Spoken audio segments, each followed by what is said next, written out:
José Alberto Andrade.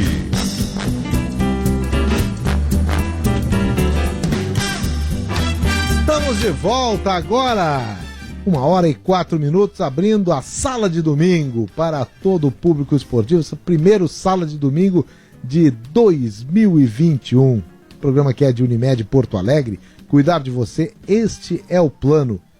Calçados Pegada, conquistar vem de dentro. Calçados Pegada, a marca da conquista. Rede de Farmácia São João, cuidar da sua saúde é a nossa missão. Steel, com você no campo e no jardim. São José Industrial, implementos agrícolas de alta performance no campo e a preço justo. Sala de Domingo para debater primeiros assuntos do esporte deste novo ano que está aí conosco. E o Sala de Domingo que tem entre seus participantes, esteve conosco agora em Esportes ao Meio-Dia e faço questão de abrir com ele o Sala de Domingo. Boa tarde, Leonardo Oliveira.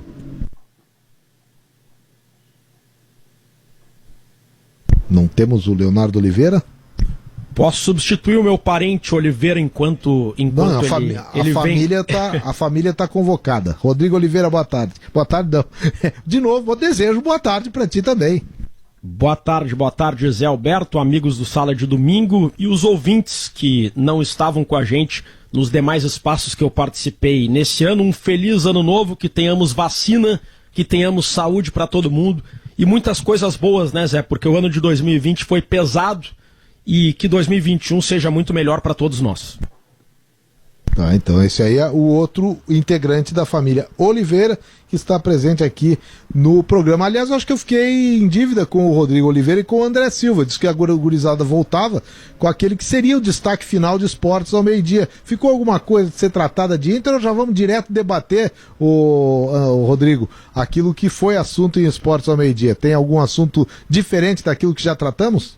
Alguns detalhes que eu descobri sobre o Tyson, Zé Alberto, que vem sendo um assunto que faz parte do cronograma do fim de ano. O Tyson vem pro Lance de Crack, evento do D'Alessandro, dá entrevista, diz que tá louco para voltar, mas não consegue porque o Shakhtar não libera. Agora, o desejo segue o mesmo, das duas partes. A diferença é que o Tyson já pode assinar um pré-contrato com o Inter. Faltam 6 meses pro término do vínculo no Shakhtar, e com isso ele já pode firmar um compromisso com validade a partir de 1º de julho. A situação é a seguinte: conversei ontem, no Sábado Esporte, com o Dani Dubin, um dos vice-presidentes do novo Conselho de Gestão que toma posse amanhã. Ele disse, viu, Zé Alberto, de uma forma bem transparente, que como regra, ele, Dani Dubin, não gosta de repatriar ídolos. Ele entende que em 90% das vezes dá errado, por várias razões. Muitas vezes o jogador já está rico, já está acomodado, volta para se aposentar no clube que o revelou, não tem aquela ambição e acaba não dando certo. Mas ele entende que o Tyson é um caso totalmente diferente.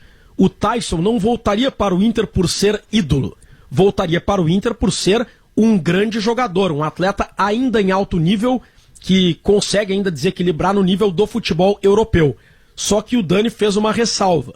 Para o Tyson acertar com o Inter, ele teria que reduzir e muito a sua pretensão salarial. Essa foi a frase do Dani. Não vamos fazer extravagâncias ou loucuras. O Tyson teria que reduzir, ele não teria que reduzir, ele teria que reduzir e muito a sua pedida salarial. Eu fui atrás dos valores, Zé, já houve uma conversa. Esses aí tu vai dar daqui a pouquinho. Agora segura. Dinheiro a gente segura o quanto pode, mesmo que seja dos outros, como no caso do Tyson, que eu tenho que saudar agora a bancada rio-grandina. Quero saber se estão presentes aqui Gustavo Manhago e direto do Grupo Globo, cedido pelo Sport TV e seus programas, Rafael de Velho, tudo bem?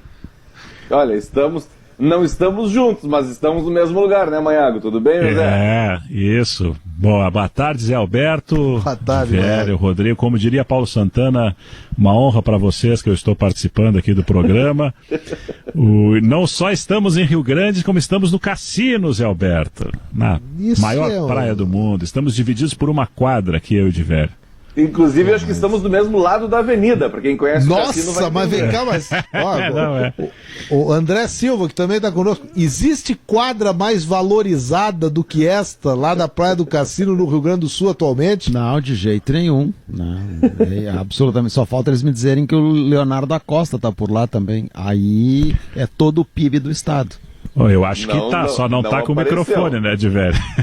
Ele não apareceu ainda, mas eu não duvido.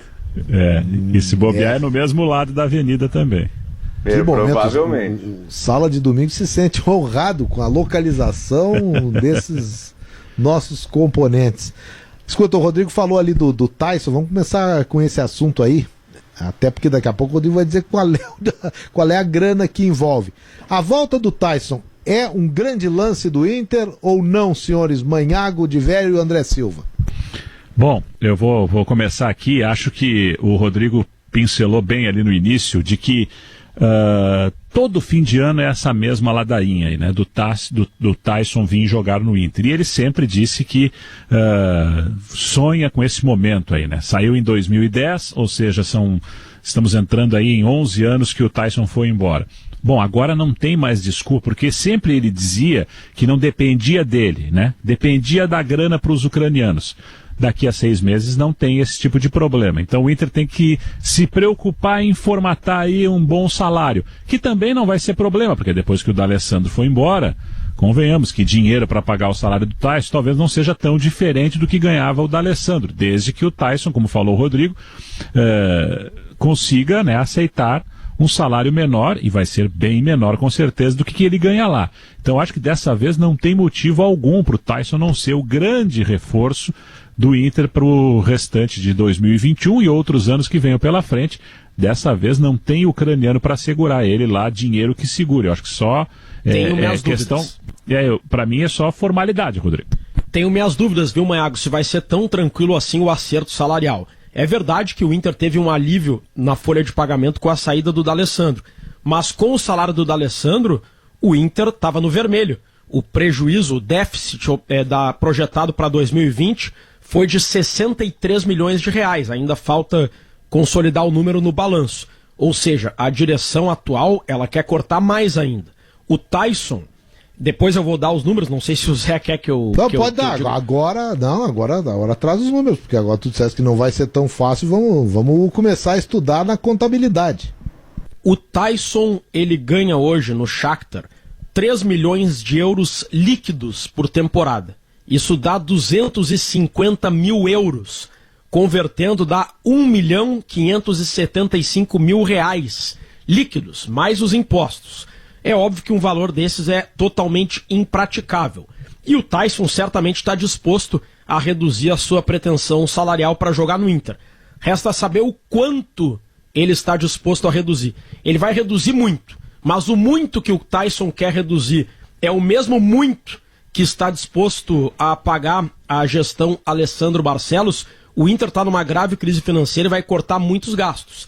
O D'Alessandro recebeu um salário X, mas não está nos planos da direção pegar o mesmo valor do D'Alessandro e pagar para um outro jogador. A direção vai querer reduzir ainda mais a folha. Por isso, eu até apostaria que vai fechar, mas não acho que vai ser uma negociação tão tranquila assim por conta dessas razões.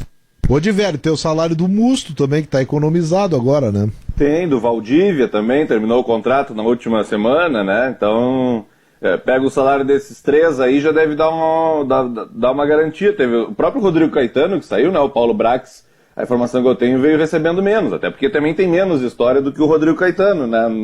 No futebol. Imagino que com esse dinheiro aí o Inter consiga pagar o salário do Tyson. Aí de 63 milhões o déficit cai só para 61. Tipo, não vai fazer a menor diferença no macro essa redução na folha de pagamento. É isso que eu quero dizer, viu, Zé? O Inter tá aliviando a folha, mas é um alívio muito pequeno perto da situação muito delicada das finanças do Inter. André Silva... Rodrigo, eu acho que só um milagre de venda de jogador vai aliviar. Não vai ser muito na redução. Só perder, por exemplo, sair, finalizar o contrato da Alessandro, Valdívia... Musto, enfim, esse pessoal aí que está terminando agora, o próprio Rodrigo Caetano, que a gente brincou aqui, só isso não vai também adiantar tanto assim. O Inter ou consegue vender um jogador ou vai passar por muito trabalho de novo.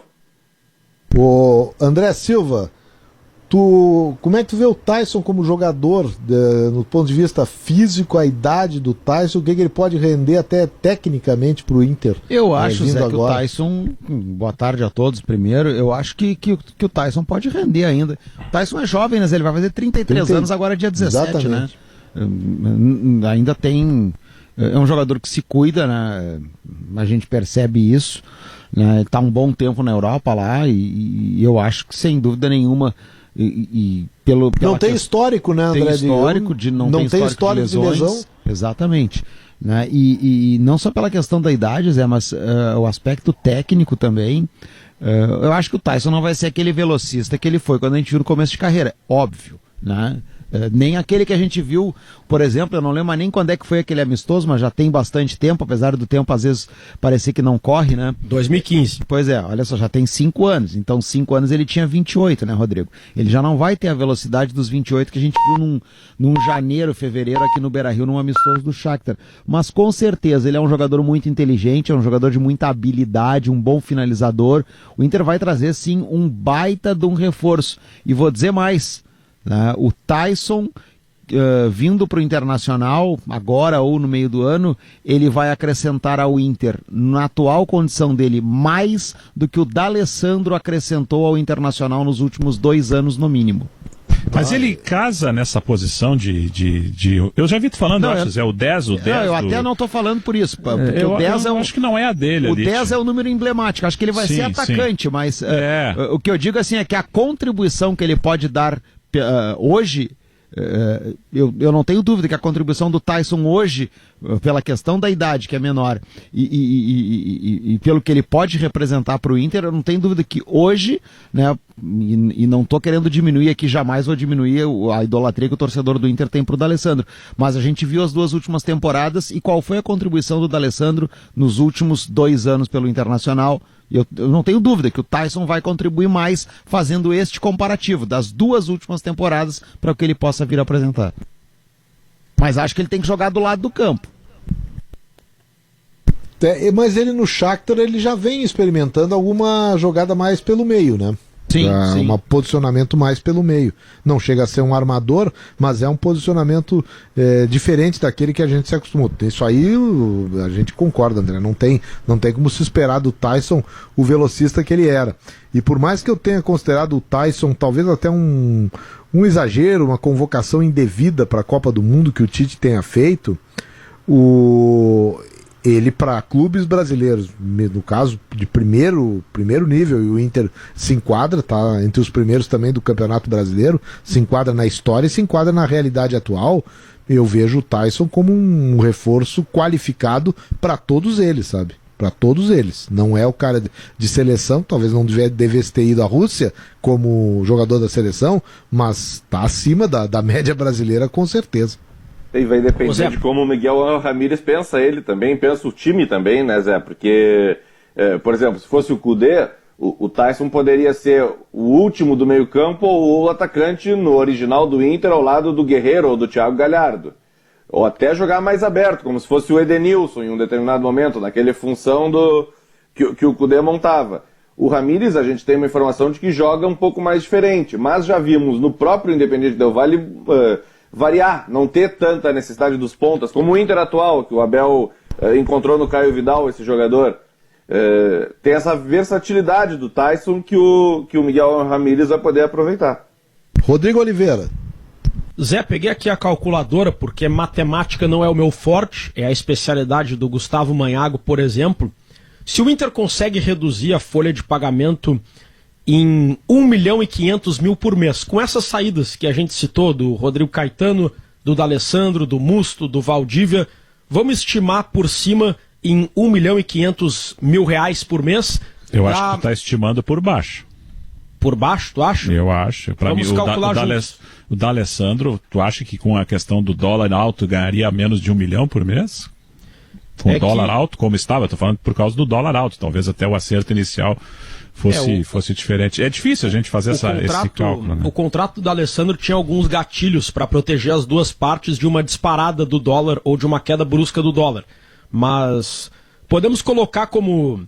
vou colocar como 1,5 milhão e depois a gente pode até fazer o cálculo com outros valores.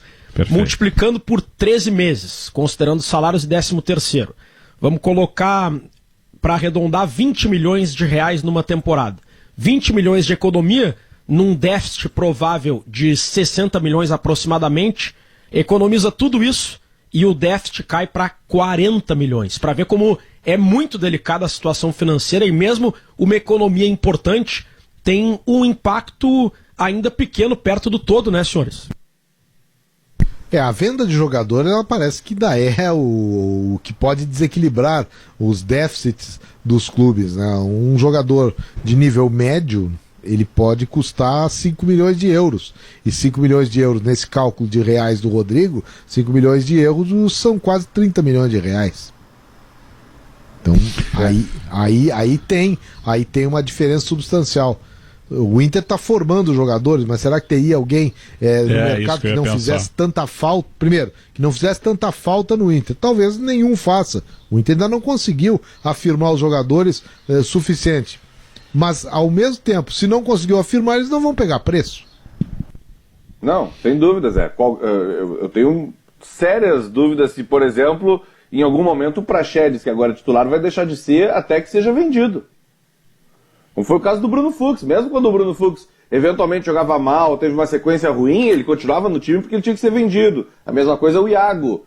O Iago, lembra, na lateral esquerda, em determinado momento chegou... A gente via, quando tinha torcida no estádio, vaiarem o Iago na apresentação e pediu o Wendel. E o Iago jogou até ser vendido. Não tenho a menor dúvida, o Inter vai insistir nos jovens até eles serem vendidos. E curiosamente os dois que têm talvez mais mercado, são aqueles dois que vieram para o Inter agora, já selecionados, e o Yuri Alberto é jogador cujo os direitos colorados são pequenos, o Inter veio através de investidores. E o Maurício tem uma situação parecida, são os dois de ponta de seleções, né?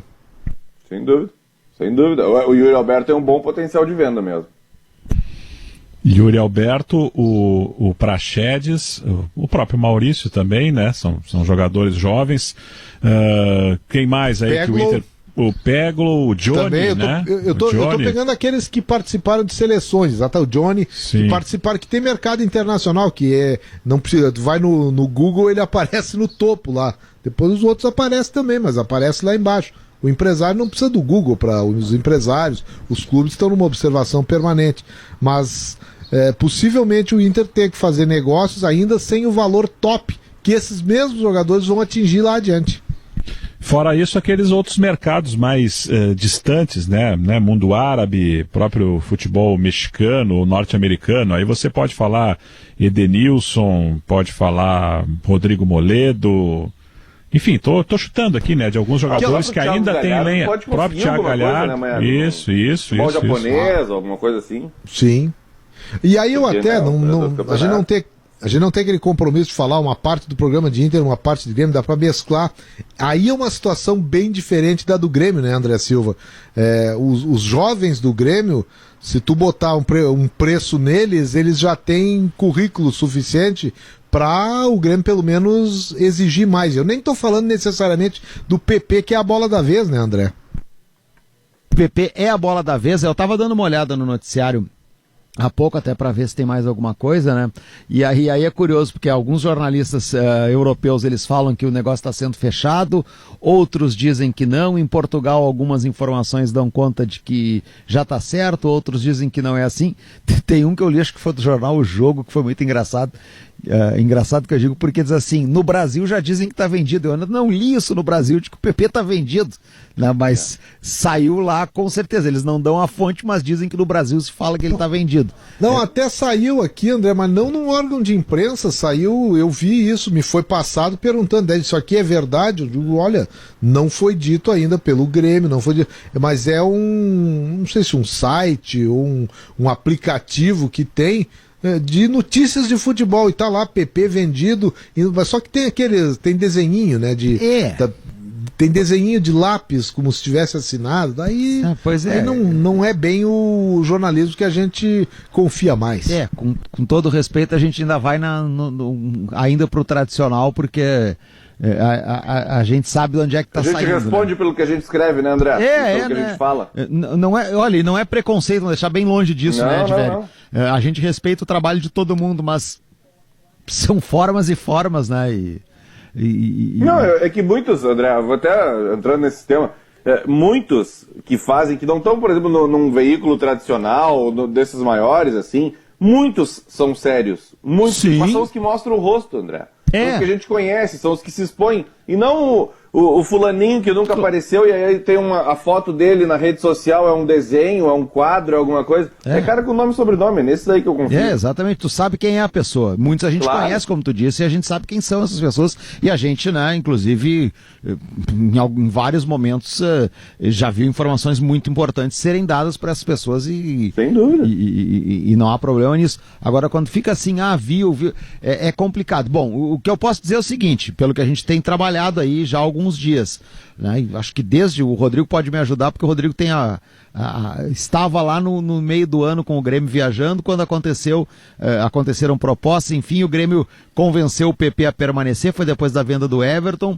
né? E agora devem vir as novas investidas por conta do PP. Eu já li um site russo e aí um jornal russo falando que o Zenit tem interesse no PP nos últimos dias. Não falava em valor nada, mas dava o interesse. Já se falou no Sevilha, se falou em outros clubes, mas o que a gente tem de concreto, já teve lá atrás e tem de concreto de novo, é o Porto. Este sim, o Porto, né? Ontem até o Sérgio Conceição, a gente reproduziu em Esportes ao meio-dia e depois no Sábado Esporte, o técnico do Porto falando sobre o jogador, dizendo que realmente o Porto tem interesse e que já está acompanhando ele há bastante tempo, utilizou a expressão fantástico em relativo a ele também ao Hulk, né, que está negociando também para voltar, quem sabe, para atuar lá em Portugal. E o Porto, a partir de terça, com a janela aberta, vai sim fazer a sua investida para tentar levar esse jogador. E eu tenho resumido da seguinte maneira, gente. O Grêmio sabe que vai vender o PP. Vai negociar o valor? Vai. O Porto vai oferecer, sei lá, 15, 16, 18, 20. Não sei. Mas o Porto vai fazer a sua oferta. E aí o seguinte, o que o Grêmio vai negociar com o Porto depois disso é a permanência do PP para jogar o primeiro confronto da Copa do Brasil, se ele acontecer dia 13 de fevereiro, e para isso o Palmeiras não pode ganhar a Libertadores. Diga, Rodrigo. Se o PP for negociado com algum dos principais mercados europeus, Espanha, França, Inglaterra, Itália, ele não pode jogar nenhum dos jogos das finais. Dia 1º. Porque a janela fecha dia 1º. Se for Portugal, como a janela fecha dia 4, ele poderia jogar o jogo de ida, dia 3. Eu até brinquei com o Zé Alberto, dizendo que podia jogar podia jogar lá no estádio do Dragão, o jogo do dia 3, que não teria problema nenhum. Tem uma questão bem importante. Mas ele pode, Rodrigo, isso, tu vai responder, possivelmente, vocês vão responder a minha dúvida. Eu confesso que eu vi bastante, mas eu fiquei, mesmo assim, na dúvida. Ele pode se transferir oficialmente e ainda jogar aqui? Pode. Pode, porque a janela de transferências é um termo que não existe na teoria. O nome que correto vale a data período do registro do contrato, né? O nome do que a gente chama de janela de transferências é período de registros. Então ele pode tranquilamente fechar a venda agora e só registrar ele no novo clube no Porto no dia 4 de fevereiro. Isso pode. E eu estou me dando conta de outra coisa. O André falou no interesse do Zenit da Rússia. A janela russa termina no dia 25 de fevereiro. Se o Grêmio vender o PP para a Rússia, o PP pode jogar os 2 jogos da final. Tem que ver se o PP quer jogar na Rússia, né? Exatamente. E se o Palmeiras não vai chegar na final da Libertadores, né? Do Mundial, no caso. Esse material que eu li, que estava em russo, obviamente eu usei o tradutor, né? Porque não teria como compreender o alfabeto cirílico. Ele atribui, mas é aquela história. A gente já viveu muito, já vivenciou muito disso ao longo dos anos, aí todos nós, com entrevistados, com empresários. Ali tem uma entrevista com o Adriano Spadotto. Tem 2 ou 3 aspas, que é o representante do PP. Ele poderia jogar na Rússia, ele gostaria, o jornal perguntou para ele lá, o repórter. Olha, a Rússia é um país legal, a Liga Russa é uma boa liga, vem crescendo, o Zenit não sei o que, é um mercado interessante. É assim. Sabe? Não diz que o PP quer, não diz, mas claro que na manchete está, né? Empresário admite possibilidade, né? Então a gente tem que ter sempre cuidado também nisso para não estar embarcando, porque senão o jogador ele é vendido para 32 times, né? E acaba às vezes nem saindo. Mas evidentemente, se um jornal da Rússia ligou para o empresário do PP, é porque de alguma maneira os repórteres lá descobriram que o Zenit tem interesse nesse jogador.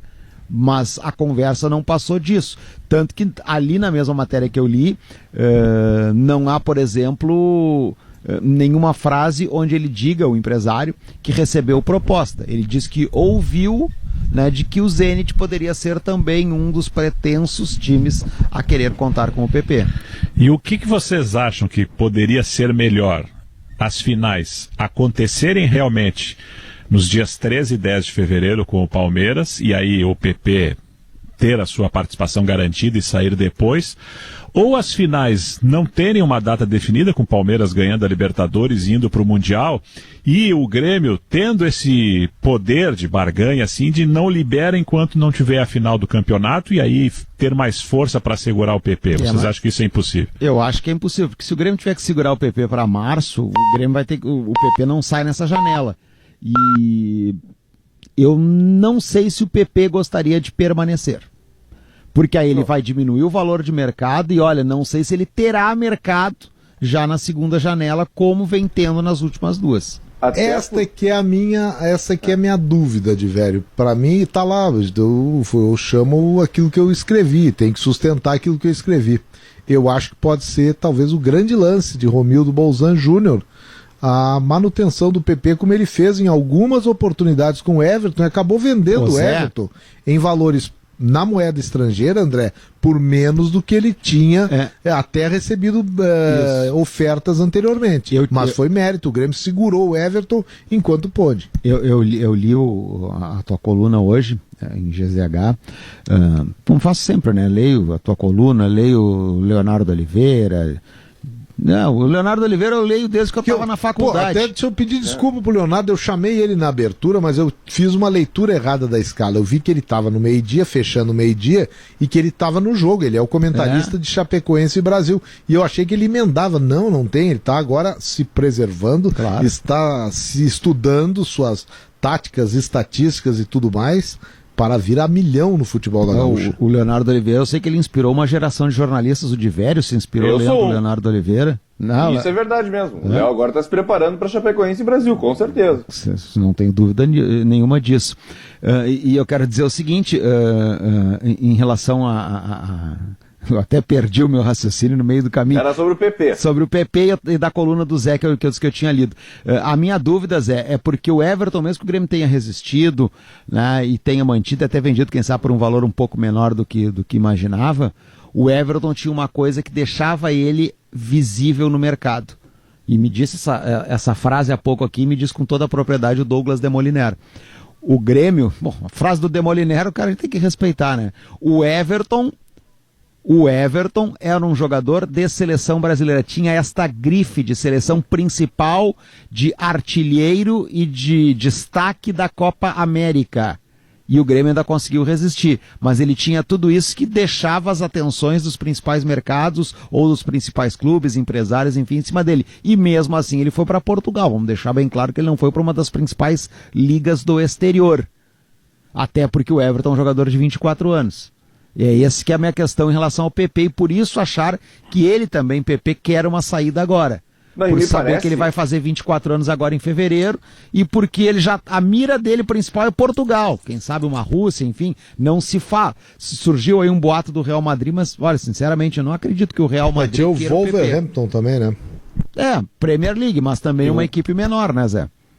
Eu lembro eu lembro em setembro, quando o Grêmio estava em Salvador, eu acompanhava o Grêmio, o presidente Romildo Bolzan Júnior deu uma longa entrevista sobre diversos assuntos, entre eles o PP. E ele usou a seguinte frase, e o André tem citado a frase nos boletins dele no final de semana: não vamos trancar a carreira de ninguém. É isso, né, André? Fechar a porta, algo assim. Eu até brinquei que... Não vamos trancar a porta de ninguém. Isso. E essa porta aberta, se deixar uma frestinha na porta, o cara sai pela janela, né? Que é a de transferências.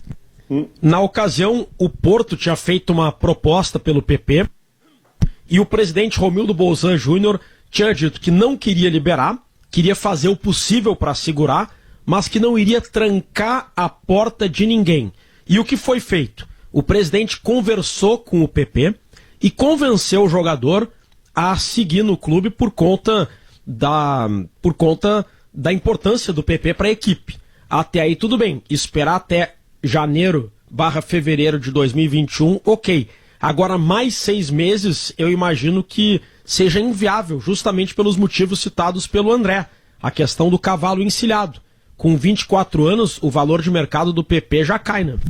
Não, e o principal, assim, me parece que a grande vantagem do Grêmio de estar bem organizado financeiramente, de não precisar desesperadamente de um dinheiro agora, é justamente poder barganhar, primeiro, o valor, que é fundamental, né? Pode conseguir mais do que o Porto ou o time que for o interessado se tinha planejado originalmente pagar. E o segundo é a data de saída. Se pega um time que não está organizado financeiramente...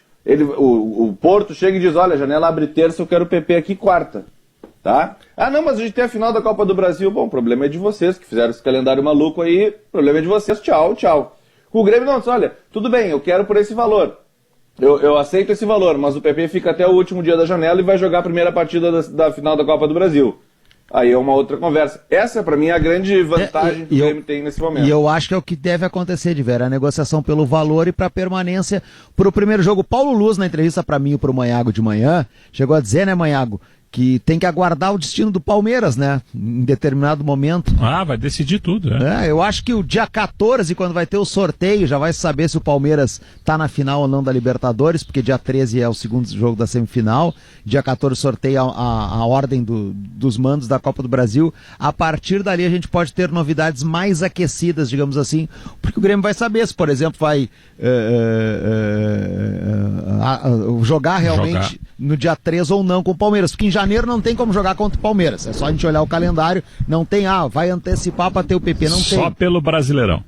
Só se imitar a Federação Gaúcha e fazer o jogo valer por 2 campeonatos. Aí... Eu te juro que eu pensei nisso. Olha só, não é exclusividade da Federação Gaúcha, hein? Isso aí já teve decisão da antiga Copa Comebol entre São Paulo e Cruzeiro, que valeu por 2 competições. Eu lembro disso. Bem lembrado. Grêmio e Vasco, Libertadores e Supercopa do Brasil, não mas foi? Essa Supercopa a CBF até hoje não entregou o troféu, diz que não existe. Não, diz que tá lá no Rio. Esse tempo me disseram que o troféu tá lá no Rio. O Grêmio tem que ir lá buscar esse troféu da CBF. Faz tempo que eu não pergunto, faz uns... Foi no meio da pandemia, em julho, por aí. Lembro disso. Quando fazia a data, eu fiz uma matéria, conversei com o presidente Romildo Bolzan, e na época o Grêmio disse que aguardava uma manifestação da CBF.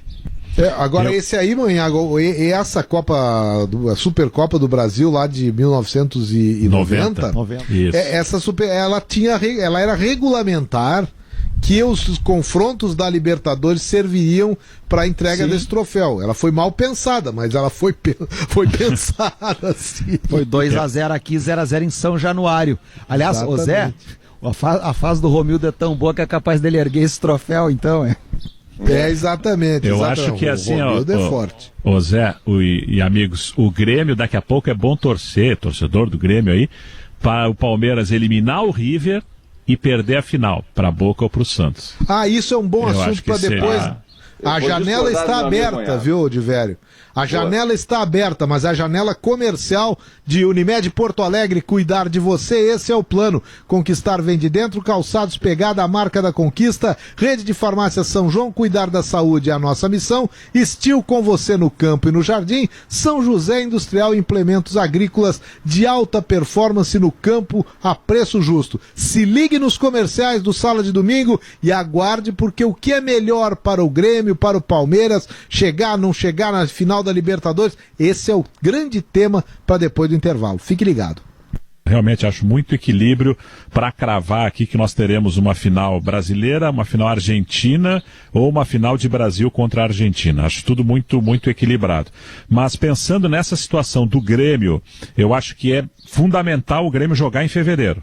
Então não poderia ter o Palmeiras campeão da América. Mas seria interessante o Palmeiras chegar esgualepado na final da Libertadores 4 dias antes da primeira final da Copa do Brasil. Seria aí com o Grêmio, e eu não sei ainda se vai ser no Allianz Parque ou se vai ser aqui na Arena do Grêmio, porque o sorteio só acontece em meados agora de janeiro. Então a minha tese é essa: torcer para o Palmeiras eliminar o River e cair para Santos ou Boca, e a final da Copa do Brasil acontecer efetivamente 3 e 10 de fevereiro. A minha discordância do Mega é justamente em razão da incógnita que é o calendário do futebol brasileiro. E óbvio que esportivamente eu concordo. O melhor é o Palmeiras ter perdido a final, ter ficado muito cansado, enfim, da Libertadores. Esportivamente, sim. Mas se o Palmeiras ganhar a Libertadores, vai ter o Mundial de Clubes na semana seguinte. E aí, com essa confusão toda, eu não duvido que a CBF diga pro Palmeiras: bom, o negócio é o seguinte, gente, a final da Copa do Brasil é nesse dia, ou uma semana depois, e vocês vão ter que jogar.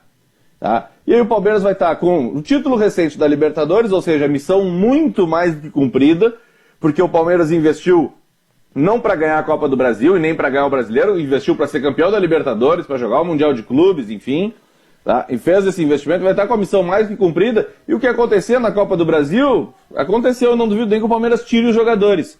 Então, eu acho que o melhor cenário para o Grêmio é o Palmeiras ganhar mesmo, e aí joga um Grêmio com sangue doce e talvez até sem todos os jogadores. Duvido que a gestão paulista da CBF faça isso, Diverio. Tem mais essa também, mas é que a gente se meteu numa bagunça tão grande nesse calendário claro. Que permitiu isso, né? Eu coloco um outro ingrediente no que o Diverio falou. O que eu acho é que, naturalmente, se o Palmeiras for campeão da América, eu vejo o lado do Manhago ali, da confusão que pode criar, o Palmeiras eliminado, trauma, cansado, isso pode acontecer sim. Agora o Palmeiras campeão, eu também vejo um relaxamento quase que natural acontecendo. Se o Palmeiras é campeão da América, a mobilização para a Copa do Brasil, ela só se dará em função dos milhões que tem, e que esses milhões vão ser divididos entre jogadores. Eu não estou chamando aqui nenhum jogador de mercenário, coisa, não, mas uma oferta de dinheiro vale muito. Vale muito. Os jogadores veem uma premiação de Copa do Brasil talvez igual a da Libertadores. Então isso aí pode mobilizar. Agora, a parte orgânica do clube, a torcida, se ganhar a Libertadores da América, a Copa do Brasil vai ser secundário, vai ser um título secundário. Então isso pode criar uma desmobilização para o Palmeiras e daqui a pouco fazer, tipo o que o Diverio falou, como não o Grêmio jogar nem 95, com o time principal. Zé. Como o Grêmio 95, que perdeu a Copa do Brasil para o Corinthians e depois ganhou a Libertadores, se bem que lá foi antes a final da Copa do Brasil, né? Em 95, né? O Grêmio perde a Copa do Brasil pro Corinthians, depois é campeão da América. E aí todo mundo esqueceu aquele vice-campeonato, ficou no esquecimento total. Ficou no esquecimento, é verdade. Ficou no esquecimento porque tinha um valor maior. Agora é só inverter os papéis, mas eu acho que pode acontecer isso. Até porque o Palmeiras é um clube muito imprevisível, é um clube de muita pressão. Uma vez me disseram lá no Palmeiras, não, isso aqui é um clube de colônia. No caso da colônia italiana de São Paulo, o Cruzeiro, nos tempos normais do Cruzeiro, também era assim, uma coisa mais passional do que é o comum nos outros clubes. Quando tem a Portuguesa de Desportos era assim, clube de colônia, da colônia portuguesa. O Vasco da Gama, são algumas pressões porque ele tem uma comunidade muito específica em torno dele, e isso aí, nessa hora, a instabilidade pode surgir. Andrezinho, tu quer Palmeiras campeão da América ou não? Olha, Zé, eu quero um time brasileiro campeão da América, né? Por motivos óbvios, por ser um clube brasileiro, né? Mas e o River e o Boca? São clubes da Argentina, eu acho que os argentinos... O Rodrigo faz o seguinte, fala com o pessoal da Rádio Mitre e pergunta se eles querem River ou Boca ou se eles querem Palmeiras ou Santos. Eu concordo plenamente contigo, André. Apenas uma provocação ainda em clima de ano novo. Eu sei, eu entendi, mas por isso que eu disse, não precisa ir na Mitre, vai na redação aí, tem bastante argentino. Vai na integração ali, que na redação de la integração e tu encontra os hermanos. E antes que alguém me acuse de xenófobo, quero deixar bem claro o seguinte... Por isso que eu fiz a colocação. Eu não tenho dúvida nenhuma que os argentinos querem que a final seja argentina. E os brasileiros...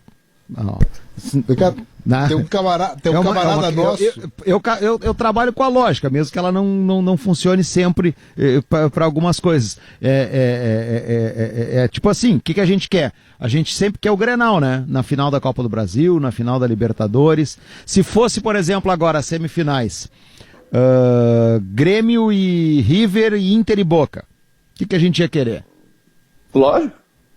Não, André, não te preocupa, André, tá tudo dominado. Não, eu sei, todo mundo te entendeu. Eu sei que tá dominado. Mas eu vou dizer, eu quero que um brasileiro seja campeão.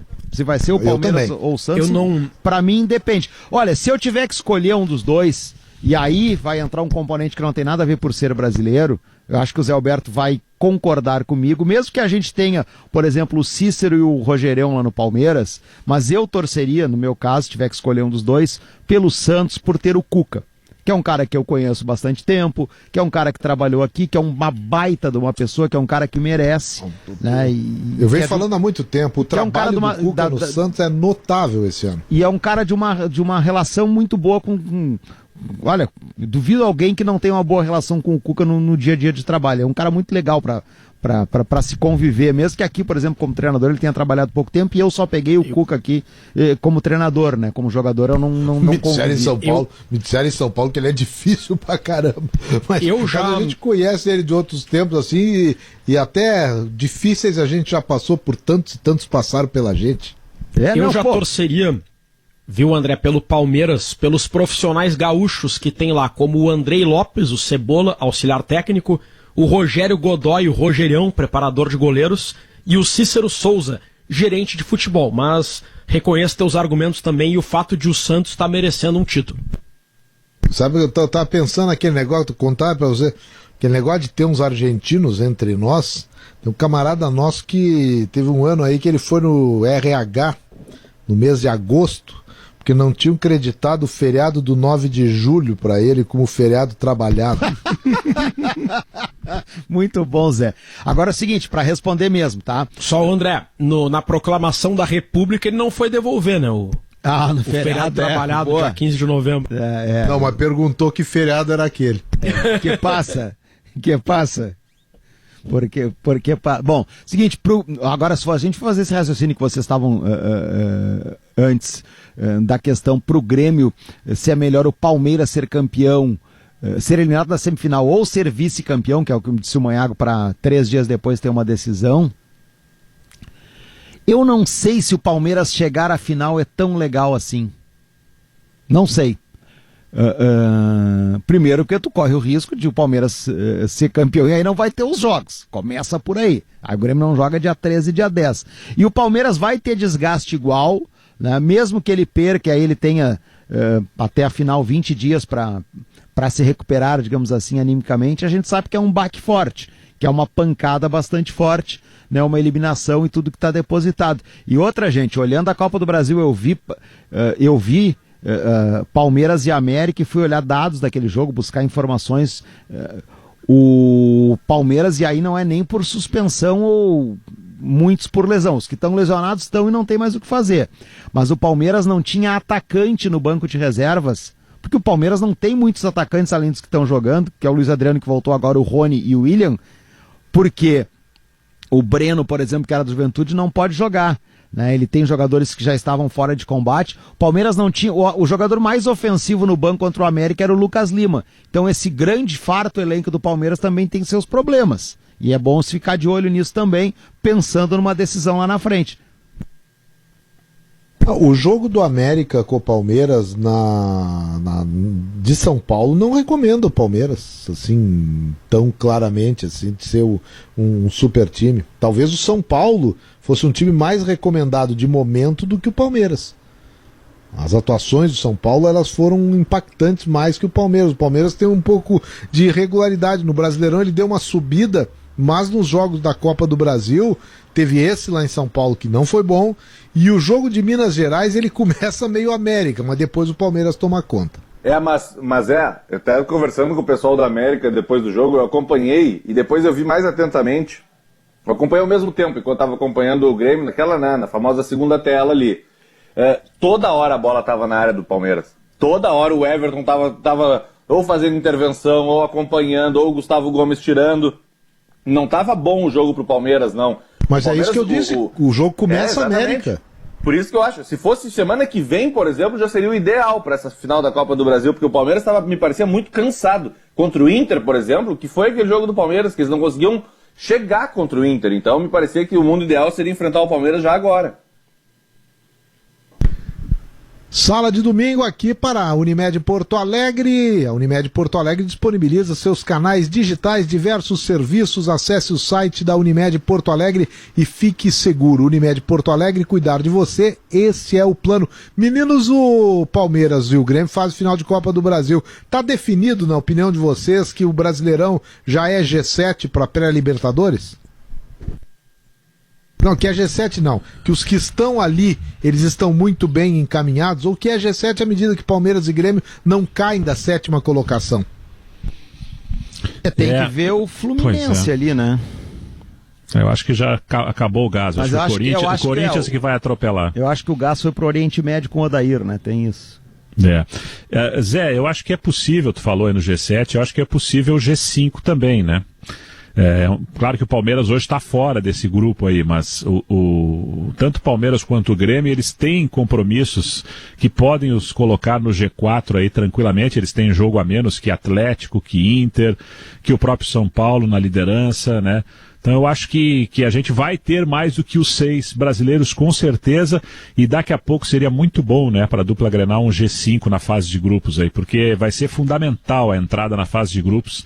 São quase 50 dias de distância entre a fase de grupos e a pré-Libertadores. E aí, imagina, numa temporada que não vai ter pré-temporada, né, termina um campeonato, já começa outro, por mais que os clubes já tenham que pensar aí pelo menos uma semana de descanso para os jogadores e começar o gauchão com times alternativos. O presidente Romildo já declarou isso para a gente no Show dos Esportes algum tempo atrás aí, que legalmente o Grêmio não precisa dar nenhum tipo de férias para os jogadores, porque já o fez lá em maio, mas na questão de bom senso, de relação com o grupo, ele vai sim dar um período que pode ser de uma semana de férias, Alberto. Ganha a Copa do Brasil vai dar uma semana. Vai mudar bastante, Zé. Sobre isso, senhores, coloco para vocês 2 apreciações do nosso querido doutor Rafael Reck, médico, que é amigo nosso, que é ouvinte do Sala de Domingo, e durante a semana, não tendo Sala de Domingo, ele até ouve o Sala de Redação. O doutor Reck, ele falou comigo ainda hoje, ele dizendo: Zé, eu acho, ele é colorado, eu acho que a pré-Libertadores desse ano ela vai ter uma característica peculiar. Ela vai ser a pré-Libertadores mais previsível, porque os times, todos os países praticamente, eles vão estar em atividade.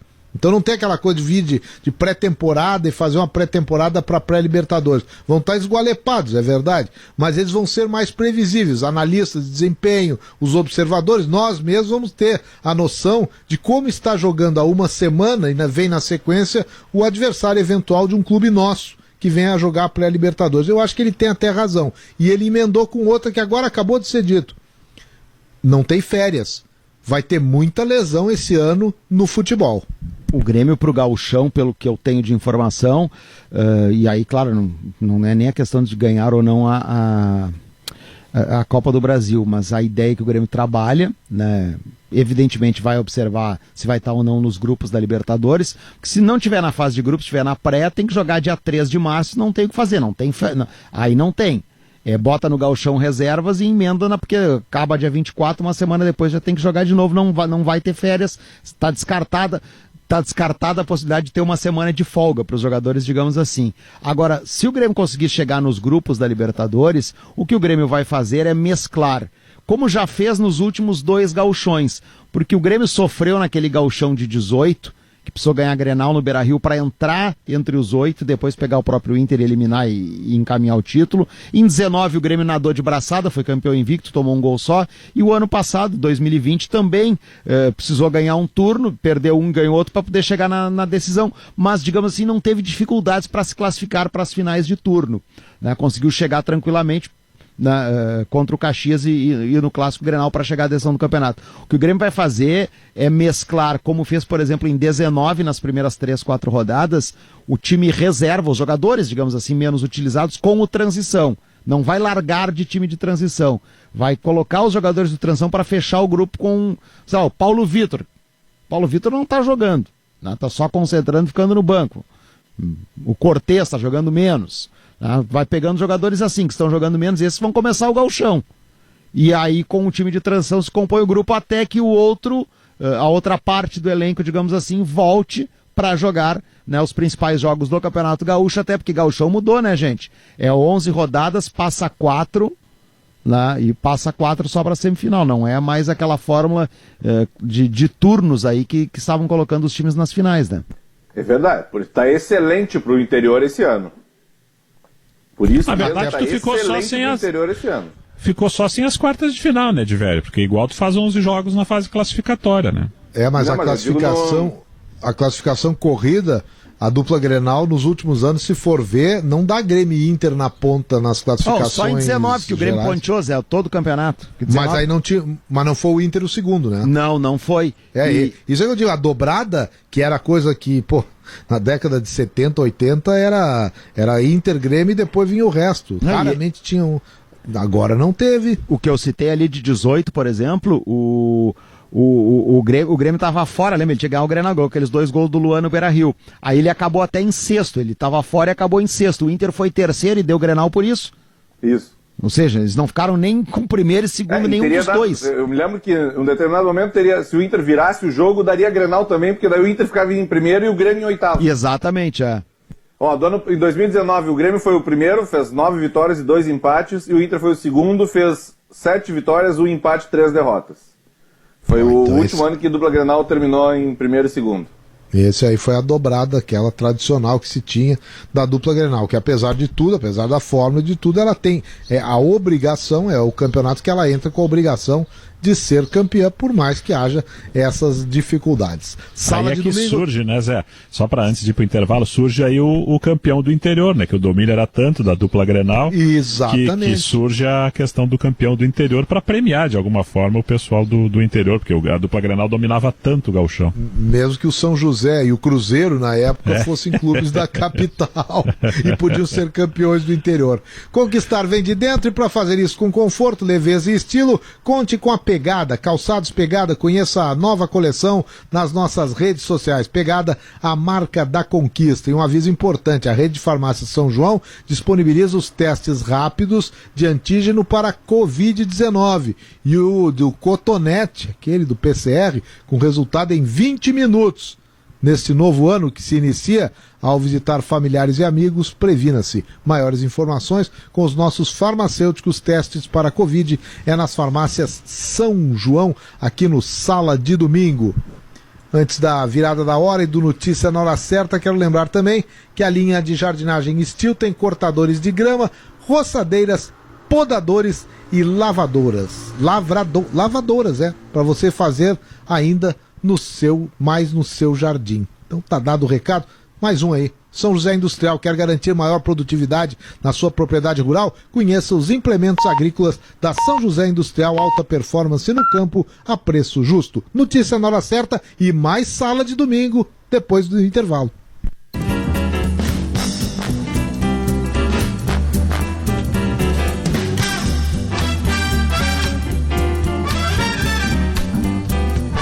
Sala de Domingo no ar, são 2h05, vamos até às 3 com o debate com gostinho de churrasco. Unimed Porto Alegre, cuidar de você, este é o plano. Conquistar vem de dentro, Calçados Pegada, a marca da conquista. Rede de farmácia São João, cuidar da sua saúde é a nossa missão. Steel com você no campo e no jardim. E São José Industrial, implementos agrícolas de alta performance no campo a preço justo. Estava aqui durante o intervalo, vocês Sim, André. Deixa eu vender uma atração a mais para nossa jornada. Bom demais. Eu vou falar da jornada agora. Tudo a ver. Além do jogo do Chapecoense com o Brasil, né? Que eu vou estar com o Leonardo, com o Rodrigo e com o Bertoncello.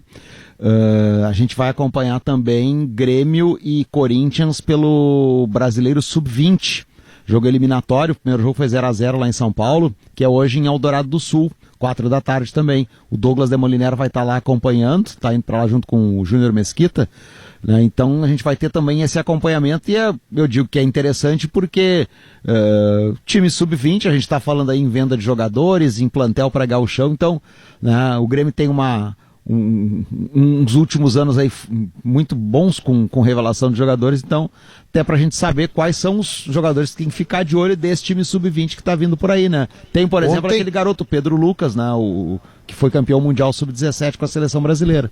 Ontem a gente até conversou com o César Lopes, que é o técnico do Grêmio, e 2 jogadores que foram perguntados por nós. Um é o goleiro Adriel, né? Que é o jogador de seleção e que olha, o Cacalo certa vez, uma conversa nossa, o Cacalo disse, olha esse goleiro do Grêmio, o Adriel, tava vendo uma competição, acho que sub-17 na época, e o Cacalo já tinha me falado aquilo.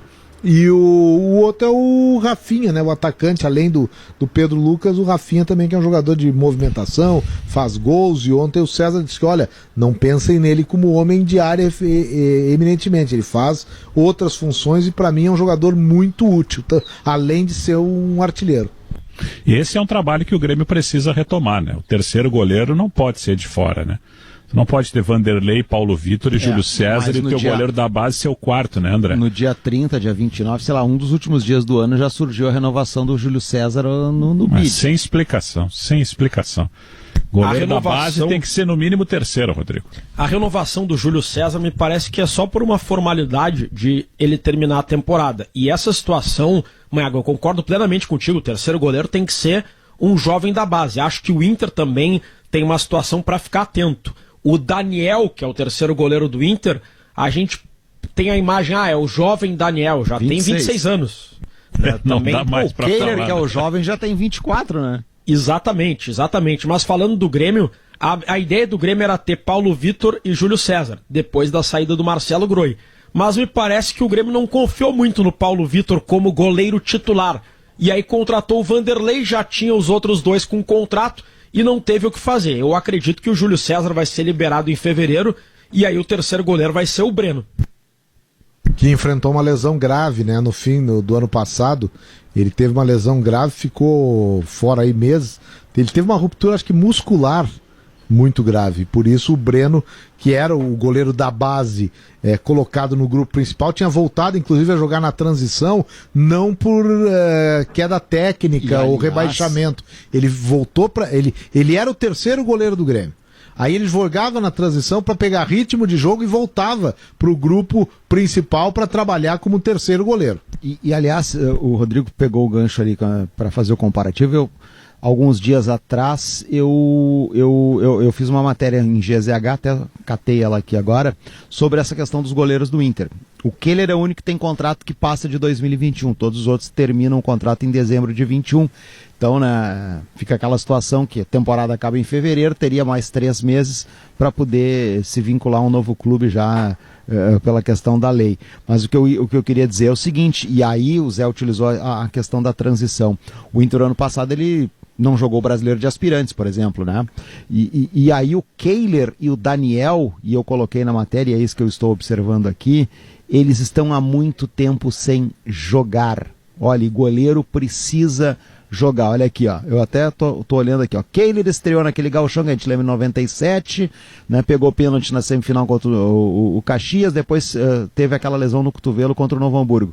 Aí, desde 2010, da final contra o Novo Hamburgo, quando ele se lesionou no Beira-Rio, ele não jogou mais pelo time principal. Fez 33 jogos entre Sub-23, que à época disputou o Brasileiro de Aspirantes, e Copa da Federação em 18 e 19. A última partida dele em campo foi em novembro de 19. É um goleiro que não atua há mais de um ano. Há mais de um ano. Não faz sentido, André. Não tem cabimento. E vale para o Daniel a mesma lógica, viu, Odivério? E vale pro Daniel a mesma lógica. Daqui a pouquinho eu vou achar que vou dar o tempo que ele não joga também. O Daniel lembra de um jogo que alguém bateu a cabeça na Vila Belmiro? Lembra? Um goleiro, ele entrou? Sim, mas foi lá atrás quando ele surgiu. Isso, era em 2018. Pensei ele que começou era o Benítez, a Série B, por exemplo, tá? Ele foi titular nos primeiros jogos da Série B. Isso é 17. Isso, exatamente. Né?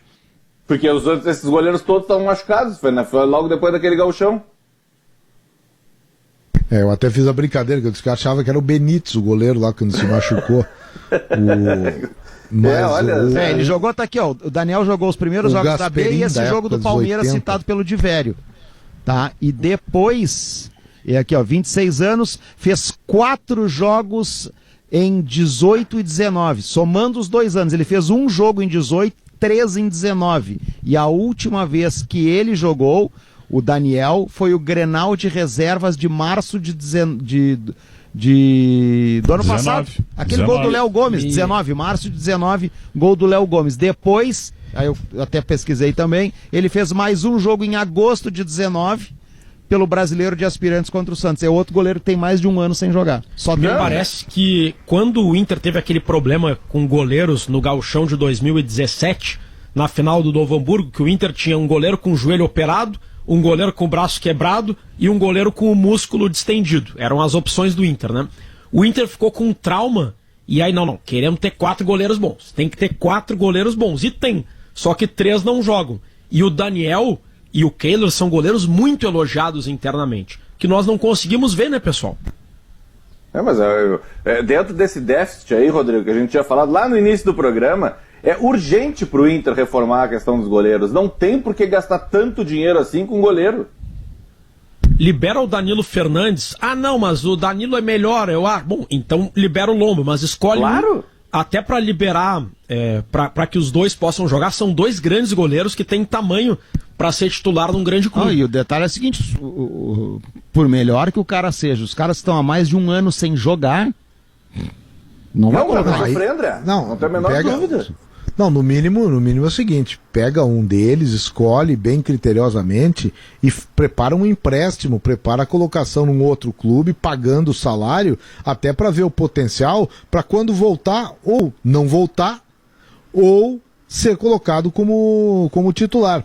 O Grêmio fez isso e vem fazendo isso e até recebendo também críticas, porque o Grêmio privilegia os goleiros veteranos e nos últimos tempos perdeu o Léo Jardim, perdeu não, se desfez do Léo Jardim e mais recentemente do Felipe Mejolaro, que saíram, foram liberados pelo Grêmio. O Felipe Mejolaro, eu até ouvi algumas avaliações de que ele, embora goleiro de seleção, ele tinha no Breno um jogador qualificado e talvez até na avaliação de quem trabalhava com o Felipe, pelo fato de ser um pouco mais alto e ter algumas qualidades, o Breno estava mais pronto e o Grêmio contava já com o Adriel chegando numa categoria inferior. Então, quer dizer, tem uma lógica, só que a lógica não é seguida. Os 3 goleiros do Grêmio somados dá mais de 100 anos. Eu tenho a impressão que o Inter só não liberou Lomba ou Danilo Fernandes por medo de um deles acertar com o Grêmio, que estava buscando goleiro, aliás, estava precisando de um goleiro e buscando, tentou vários, tentou o Everson, aquele que era do Ceará e foi para o Santos, tentou o Tadeu do Goiás, ou cogitou, e aí imagina se o Danilo Fernandes fica liberado, livre no mercado.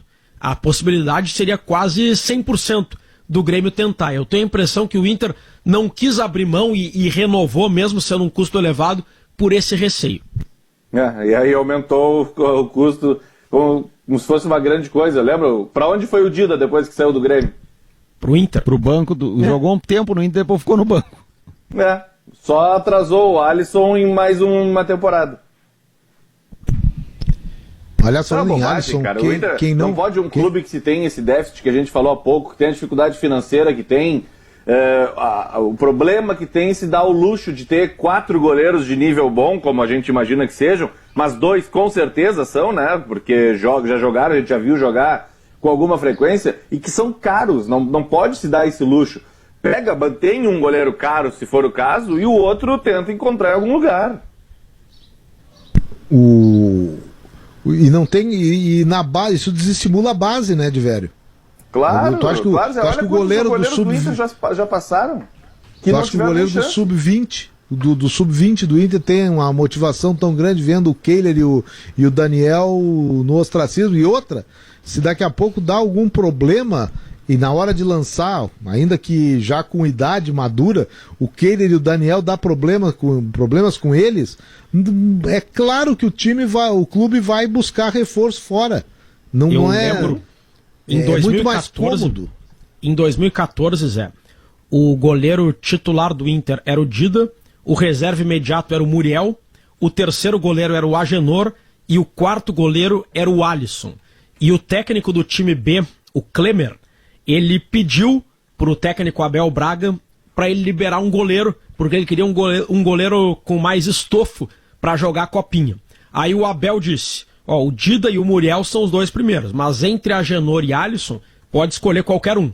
Aí o Klemer foi no Agenor, pela hierarquia, que era o terceiro, e o Agenor disse, Klemer, não tô muito afim de jogar copinha, já joguei muito essas competições de base, tô no principal agora, não quero sair daqui. Aí o Klemer, não, tranquilo, peixe, nenhum problema. E foi no Alisson. E o Alisson disse, quero jogar. Gostei da ideia, tô querendo jogar, tô aqui de quarto goleiro só treinando, vou lá. Foi pro interiorzão do Rio Grande do Sul e tava jogando muito.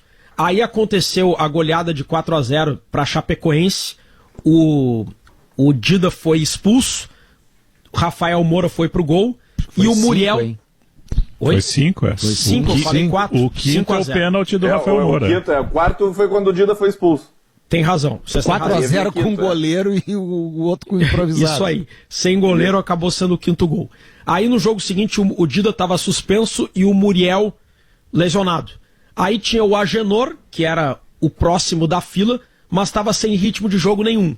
E o Alisson, que estava atrás do Agenor na hierarquia, mas estava tendo uma sequência imensa de jogos e jogando muito bem pelo time B. Aí o Abel preferiu dar a chance para o goleiro que estava com ritmo de jogo. Para vocês verem a importância da sequência de jogo para um goleiro. O Alisson nunca mais saiu do time e um ano estava na seleção, Zé. O Abel perguntou, o interessante é porque tem o outro lado, assim, o Klemer pediu pro Abel e teve todo esse desenlace que o Rodrigo contou, mas o Abel, vendo a situação do Agenor sem ritmo, ele foi ao Klemer e perguntou como é que estava o Alisson. E o Klemer disse, não, pode botar que ele já está em condições de encarar a titularidade. O aval do Klemer foi fundamental para o Abel, que tinha trabalhado com o Klemer, a confiança mútua era total, e o Abel botou o Alisson por segurança. O avalista foi o Klemer para o Alisson ser titular na escolha do Abel. O Marcelo Groy, que demorou para se firmar no Grêmio, viveu isso, né? Ele jogava, saía. Jogava o Grêmio ele ia bem, mas o Grêmio ia lá e tinha que ter um mais experiente. Aí veio o Vitor, depois do Vitor veio o Dida, o Sarra, né? Que jogava porque falava espanhol. Grande goleiro não era, vamos combinar, né? Era um goleiro do nível comum de todos, né? E inferior ao próprio Marcelo Groy. O tempo provou isso. O Groy foi campeão em 2010, né, André? Lembra? Isso. Ele foi o campeão em 2010. 2006 foi campeão 2006. Do Gauchão no Beira-Rio. Isso, 2006, 19 anos. Isso. Ele era o reserva do Galata. Do Galata. Eu falei em 2010, mas foi o gol do Pedro Júnior. O gol do Pedro Júnior. E o Groy foi goleiro nos 2 Grenais.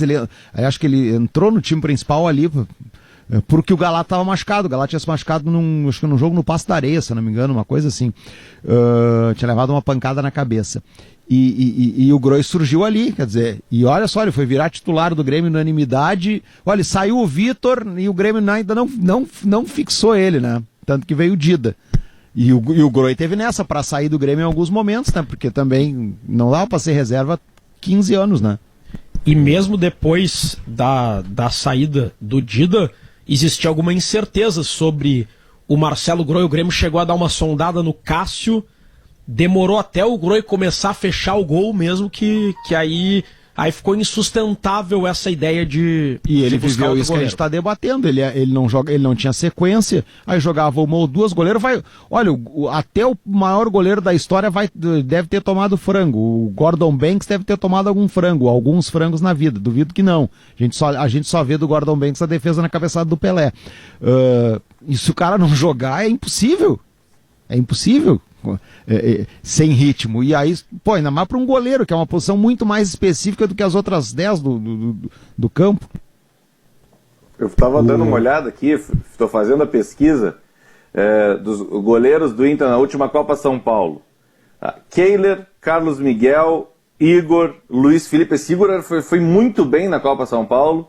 Luiz Felipe, só nas últimas 4, de 2015, não cheguei ainda em 2019. O Carlos Miguel, só para dizer, o Carlos Miguel é aquele grandão que acho que estava no Santa Cruz do Recife no início do ano passado. Mas não jogou no Santa Cruz, Mas foi para lá. Foi, mas não jogou. E o Luiz Felipe, esse aí é o Feijão, aquele que jogou no Aimoré, cujo um dos problemas que tem, ele tem um problema, não é problema físico, ele tem uma dificuldade de manter peso. Jogou muito contra o Grêmio no jogo do Campeonato Gaúcho pelo Aimoré. Isso. Eu até me lembro que na seleção, aquela que a gente fez de melhores do Gauchão, eu escolhi ele como melhor goleiro do campeonato. Eu achei que ele salvou em um determinado momento o Aimoré do rebaixamento, até com uma tranquilidade depois da chegada do Hélio Vieira, fez muito parte do Luiz Felipe, muito em razão da grande atuação que ele teve contra o Grêmio, que são sempre pontos inesperados, né? Exatamente. Então, são 4 já na largada aqui que ficaram... que a gente nem ouviu falar, nunca jogaram pelo Inter, né? Goleiro, em 2019 é o goleiro Lucas, que eu confesso que não me lembro. Não lembro também. Então tá aqui, quando o Inter perdeu pro Guarani era ele o goleiro. Então, olha quantos goleiros a gente tá falando aí que já tem mais de 23, 24 anos e que nem chegaram a jogar no Inter. O tempo passa pra todo mundo, né, Divério? Não é só pra nós. Pois mas aí Divério, aí eu faço no outro lado também, até porque eu fiz o histórico ali dos meninos do Grêmio. No Grêmio tem uma coisa que é um pouco menos explicável. Esses do Inter foram, digamos que eles acabaram entrando no ostracismo, mas eles não tinham um passado de seleção brasileira, como o Felipe Mejolaro. Tá, não tô cobrando aqui que o Felipe tivesse que ter sido o goleiro do Grêmio, é que o Grêmio tinha um goleiro, que ele julgava melhor que o Mejolaro, que é o Breno. Isso. Que também não figurou, mesmo antes da lesão. Antes da lesão é que já diziam isso. Tanto é que o Mejolaro, ele é convocado pelo Tite para aquele período, junto com a seleção principal. Ele é convocado e o pessoal do Grêmio diz, pô, ele não é nem titular na transição. Ele é recém-promovido. Porque ele tem muito cartaz na CBF, né, Zé? Isso. Agora, o titular é o Breno. O Breno... nunca teve a chance. Como o Léo Jardim. O Breno jogou um Grenal de profissional, que é esse que eu citei do Daniel aí. Porque eu não lembro que aqui o Grêmio ia botar os reservas, eu não lembro que era o goleiro reserva, que o goleiro reserva passou mal, se sentiu mal, teve um problema. E aí acho que é o Júlio César. E buscaram o Breno em casa, meio que em casa, assim, e aí o Breno apareceu naquele Grenal. O que eu ia dizer é o seguinte, o que eu ouvi do Mejolaro, tá? De mais de uma pessoa e em mais de um momento. O Zé citou a questão da altura do Breno ser maior, ouvi isso e ouvi também a questão do peso. São as duas coisas que eu ouvi, né? Assim, é crítica, não tem outra... A altura não tem o que fazer, o cara tem a altura que tem pro resto da vida, a partir de determinado momento não vai acontecer diferente. A questão do peso aí já é uma outra questão que pode ser trabalhada, enfim. Mas são as duas coisas que eu ouvi em relação ao Mejolaro e o pouco aproveitamento dele no Grêmio. Mas uma coisa é a verdade, ele era convocado para a seleção brasileira, como é o Adriel agora. Tem que ver qual é o caminho que vai ter o Adriel, sendo jogador de seleção, sendo muito elogiado na seleção. Bom, dá para dizer que ele é alto e magro, Zé. No comparativo esse que eu fiz, eu vou brincar, dá para dizer que ele é alto e magro. Como diria Alberto Roberto, esguiu o goleiro do Grêmio. Vê que a vocês que estão aí na Zona Sul, Manhago, Divério, hoje tem o Jogo do Brasil, a rádio vai transmitir, Andrezinho vai narrar, Léo Oliveira vai ser o comentarista. O Rodrigo é que está na reportagem, né, Rodrigo? Desse jogo. Afinal, o Brasil tem Covid ou não tem Covid entre os jogadores? Eu estou olhando... Tem. Mas e qual é o número de jogadores? Isso 5. aqui são 5. Porque um eu deles olhei é agora, titular. Eu olhei agora e não tinha nada assim de tão definitivo. Segue aí, Rodrigo. Eu conversei com colegas da imprensa de Pelotas, até para me informar sobre as questões do jogo, e o que é confirmado é que há 5 casos de Covid. O clube não divulga os nomes. Pelo que os colegas de Pelotas apuraram, apenas um dos 5 casos é de jogador que seria titular. Os outros ou são reservas ou são atletas que já estavam lesionados e não iriam jogar de qualquer forma. Eu conversei hoje pela manhã com o Giovanni Alcântara no Domingo Esporte Show, vice-futebol, e ele confirmou que existem casos, mas que não iria divulgar quais casos, mas que são jogadores que não estão entre os titulares. Mas a informação que nós temos de Pelotas e dos nossos colegas é que o titular seria o Bruno José, que inclusive pertence ao Inter e vem fazendo um ótimo segundo turno. Vem fazendo um ótimo segundo turno, né, Diver? E estaria fora com Covid. Agora, confirmação, vamos ver lá quando sair a escalação, né?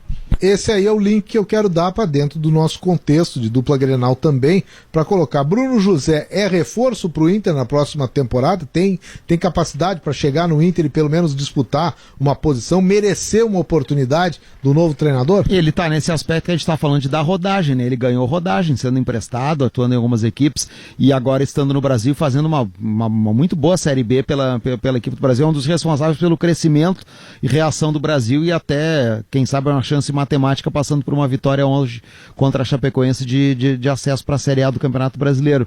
Eu diria que é um cara, Zé, que tem que ser observado, que o Inter é jogador do Inter. Antes de sair no mercado para contratar o Guilherme Parede, por exemplo, estou usando só o Parede como exemplo, tá? Não, pode ser o Marcos Guilherme que tá Pode aí. ser o Marcos Guilherme. Tu pega o Divério, tu pega o Bruno José e dá oportunidades para ele no gauchão. Começa a lançar no gauchão, né?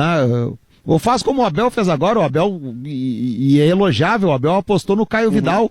Né? Também acho. Mas bota para jogar e ver. Se não der, olha, Bruno José, valeu, passa ali, um grande abraço, foi um prazer, segue a tua vida. Agora, O Inter é melhor do que tu sair no mercado, às vezes, para contratar jogadores que, no mínimo, serão iguais ao que tu tem em casa. Deve custar 1/10 O Inter do valor. O Inter vai colocar os garotos para jogar o gauchão. A ideia, isso foi dito pelo Dani Dubin, um dos vice-presidentes do novo Conselho de Gestão, ontem no Sábado Esporte. A ideia é mesclar jovens do Sub-20 com jovens pouco aproveitados do atual grupo principal. Ele não citou os nomes, mas é bem fácil a gente projetar. O Pedro Henrique, por exemplo. Daniel zagueiro, e Kehler. O Daniel e o Kehler, bem lembrado, os garotos, Daniel e Kehler, né? O Daniel é o garoto de 26, né? E o Kehler de 24, mas há também os garotos mesmo. O Lucas Mazetti, por exemplo, é um atleta que ainda não recebeu Léo Borges, que a gente ouve falar bastante. Boa, André. O Léo Borges, que subiu ainda com o Eduardo Cudê. Vou te dar mais um, Rodrigo, tem que botar a jogar. Quem? Nonato. O Nonato tem que Claro. se decidir. Até porque o Inter tem que decidir o que é o Nonato e ele se decidir se ele é ou não jogador pro Inter. Eu vou dizer, vou lembrar, vale a pena ouvir de novo. Eu costumo lembrar quando eu acerto, quando eu dou uma adentro assim na coluna, um comentário. Cara, o ano passado eu lembro, na virada passada, eu botava que o Inter de 2020 ele tinha que começar pelo Nonato, não que ele fosse o melhor jogador, mas a pensar um time, a ideia continua valendo, é a ideia de rejuvenescer o time. Mas o Nonato me parecia aquele cara que o Inter não tinha um igual, de mesma eficiência, com mesma característica e de uma função tão importante no time. Então era o Nonato que tinha que ganhar força. Só que além do Nonato, o Nonato eu não sei se ele não ganhou força ou ele não mereceu ganhar força. Ele, de certa forma, também não... Ele não se deu bem, teve lesão. Por isso a minha frase, Zé. O Inter tem que decidir e o Nonato tem que se decidir. É que esse ano agora a situação ficou assim. No ano passado eu não tinha dúvida que o Inter tinha que decidir, botar ele no time, era titular e o Nonato tinha que ter uma preservação. Eu hoje não tenho mais olhar pra ele e dizer assim, Nonato, tu veio junto com o Matheus Henrique pra cá, os dois eram os caras lá no São Caetano, não sei o que. É o seguinte, ó, um já teve na seleção principal, tu vai ficar parado olhando ou tu tá afim de tentar também? Em 2019, o Odair Helman... Andrezinho, hein? Claro. Mas vem cá, nós mesmos, quantas vezes a gente debateu isso e ouviu pessoas dizer que os dois são jogadores de mesmo nível, de boa qualidade. Alguns chegaram a dizer que o Nonato até era superior ao Matheus Henrique. Até hoje, só quem provou que é jogador pra ter carreira promissora muito maior, com todo respeito ao Nonato, é o Matheus Henrique. O Nonato ainda tem que provar muita coisa. O técnico Odair Helman, em 2019, em vários momentos colocou o Nonato como titular e o Patrick no banco. Em outros momentos, essa era a grande disputa por posição. Hoje é inimaginável a gente pensar no Patrick como reserva e no Nonato como titular. E o técnico Eduardo Cudê deu algumas chances para o Nonato. O técnico Abel Braga, por exemplo, sequer cogitou colocar o Nonato como meio-campista. O Praxedes passou brincando dele na hierarquia dos meio-campistas. Me parece que já é uma amostra significativa, né, de treinadores que não quiseram colocar ele como titular. Ele teve, é bom que se diga, ele teve um problema que para jogador de futebol, uma vez um médico disse, olha, problema de pubis é às vezes pior que uma fratura. Nos tempos ali que o Grêmio teve alguns problemas, o Roger teve problema de pubis. Teve num jogo contra o Cruzeiro, Zé, no Mineirão, eu tava nesse jogo, acho que o Manhago tava comigo. Ele jogou muito, era o Abel, técnico do Cruzeiro. Ele jogou muito, mas saiu acho que no intervalo, com 5, 10 do segundo tempo, porque não a questão do pubis. Né? E uma coisa Tcheco no Grêmio, o Tcheco teve um problema muito sério. A carreira dele, no momento que estava muito bem, ela foi travada por um longo problema de pubis que é difícil de tratar. E o médico me disse, problema de pubis às vezes é pior do que fratura. E o Nonato teve problema de pubis. Mas foi lá atrás, enfim, mas teve e realmente atrapalha, a gente não... Agora, tem uma outra coisa do Inter, Zé, volta naquela frase minha e tua lá, do Nonato e do Inter se decidirem. Em algum momento o Inter decidiu que não podia botar o Nonato porque ele foi expulso, naquele Grenal dos reservas, que a gente já citou mais de um... beleza, foi expulso, mas acontece, o cara vai ser expulso. O cara vai ser expulso no Grenal. O Maicon já deve ter sido expulso, não sei se em Grenal, mas em jogo do Grêmio importante. O D'Alessandro foi no Inter. Claro. Todo jogador é expulso. O cara foi expulso num Grenal de reservas. Que os dois times vão botar em reserva. Significa que não era tão importante assim em tese. Aí o jogador é expulso no Grenal de reservas, perdeu espaço, voltou a jogar não sei quanto tempo depois. O problema é o Leandro Fernandes, que é experiente, ser expulso daquela forma inexplicável e inadmissível na Colômbia. Aliás, o Leandro Fernandes entra no nosso comparativo aí de velho com o teu Bruno José, né? Claro. O Nonato sendo menino, uma expulsão é compreensível. O menino ele vai precisar errar até acertar. O Musco foi expulso em Grenal 2 vezes. E é veterano, né? O que me parece é que... também tem algumas coisas assim, por exemplo, com nenhum dos dois treinadores o Nonato foi titular. Talvez seja isso que o André falou, chegar no Nonato e dizer, e aí, Nonato, qual é o teu? Tu vai jogar no Inter ou quer voltar pro São Caetano? E aí sim, aí decide o que vai querer da carreira dele. Me parece ser mais isso mesmo do que talvez alguma pressão em cima do jogador. Me parece, pelo menos. Como diria Pedro Ernesto, Zé Alberto. E aí, né? Exatamente isso. Exatamente. Tática motivação. Eu aprendi a dizer frases motivacionais como a que eu disse há pouco, exatamente incentivado pelo Pedro. O Pedro é o seguinte, o Pedro Ernesto, se o grande professor Roberto Chiniachik, que trabalhou junto com a seleção, lembro do Chiniachik trabalhando com o Comitê Olímpico Brasileiro antes da Olimpíada, fez os caras caminharem na brasa, ele tem seus métodos de autoajuda, de motivação, mas perto do método Pedro Ernesto, o Chiniachik ainda tem que fazer uma pós-graduação. Olha, eu conheço vários métodos do Pedro Ernesto de motivação. Do Pedro, ele tem um leque assim, de métodos de motivação, que é uma pena ele não capitalizar, como ele patentear o método Pedro Ernesto de motivação, sabe? Aquela assim que ele chega pro estagiário e o estagiário olha ainda com aquela idolatria pro Pedro, né? Pô, nem conversa com o Pedro. E o Pedro chega e diz, vê aqui, seus bulhões. Tu vê se tu não vai. Pronto, tá motivado pra carreira inteira de velho. Quem de nós não ouviu isso, né? Tu tem que encher a barriga pra falar. Senão tu morre no ar. Escuta aqui, deixa eu ver se gera polêmica um assunto que é a saída do Orejuela do Grêmio.